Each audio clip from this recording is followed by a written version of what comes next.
nahuli siya sa mundo ng mga higante. Sinundan niya kami hanggang dun. At kami nakatalo kay Abresya. Abresya? Oo, Nay. Si Abresya nga. Pero wala na siya. Hindi siya makakapanakit ng tao. Then nakulong na siya ng sapo ng malaking gagamba. Hindi ko na po alam kung anong sunod na nangyari. Dahil nawalan po ako ng malay. Tapos pagising ko, wala na akong sugat.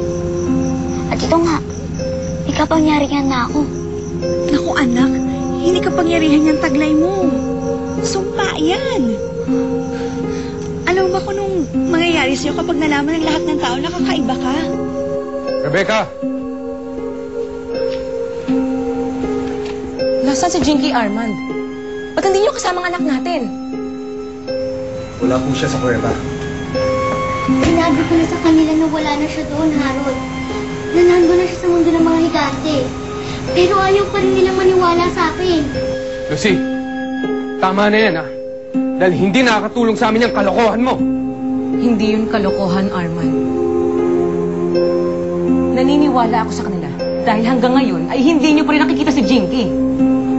At naniniwala na ako na may mundo ng mga higante. Dahil may nakita akong kakaiba kay Bino kanina. Kakaiba talaga ako, Nay. Dahil may kapangyarihan na ako. Kaya may pagtanggol ko na lahat ng naaapi. Para wala nang mamatay sa kamay na masasama. Katulad ni Itay. Hindi anak. Hindi lahat ng kakaiba hinahangaan. Dahil kakaiba ka, pwede ka nilang katakutan o kainggitan. At dahil kinaingitan ka nila, kinatatakutan ka nila, pwede ka nilang saktan. Inay, may kapangyarihan na ako. Di na nila tayo pwede saktan. Ano ibig mong sabihin? May lumabas pong pangil sa kanya kanina, sir. Tsaka kinagat po ako. Kailangan makita natin siya. Kailangan mahuli natin si Bino. Dahil siya lang ang pwede makapagturo sa atin kung nasaan ang mundo ng mga higante kinaroroonan ni Jinky. Sige, nasa si Bino? Tumakas na po. Kasama po si Tita Elena. Anong ibig mong sabihin? Wala na yung mag-ina dito sa bahay? Oo, Armand. Wala na si Elena.